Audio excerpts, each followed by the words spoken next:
So mga bro, ang Lithuania, sa pamamagitan ng kanilang Defense Materiel Agency, DMA, nag-akma kamay sa Swedish Defense Materiel Administration, FMV, at SOP. Hindi lang siya basta kasunduan, it's a significant move para sa kanilang joint procurement efforts. Ano ang highlight ng usapan? Wala nang iba kundi ang RBS-70 na, isang high-tech na short-range air defense, SHORAD, manpads na gawa ng mga matalinong tao sa SOP. Hindi ito pangkaraniwang system, it's a beast na disenyo para protektahan ang langit. Bakit ito malaking balita? Hindi lang ito about Lithuania na kumuha ng bago at astig na kagamitan. It's a strategic move para palakasin ang kanilang defense network at ipakita na seryoso sila sa region. It's about boosting security together.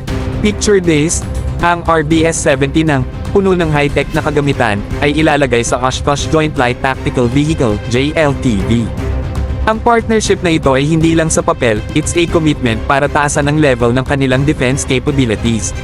So, mga bro, let's appreciate ang mga strategic moves sa global scale. Hindi lang ito about mga bansa na bumibili ng kung ano-ano, it's about collaboration, innovation, at pagtaas ng standard para sa regional security. Lithuania just made a statement, at may natutunan tayong lahat.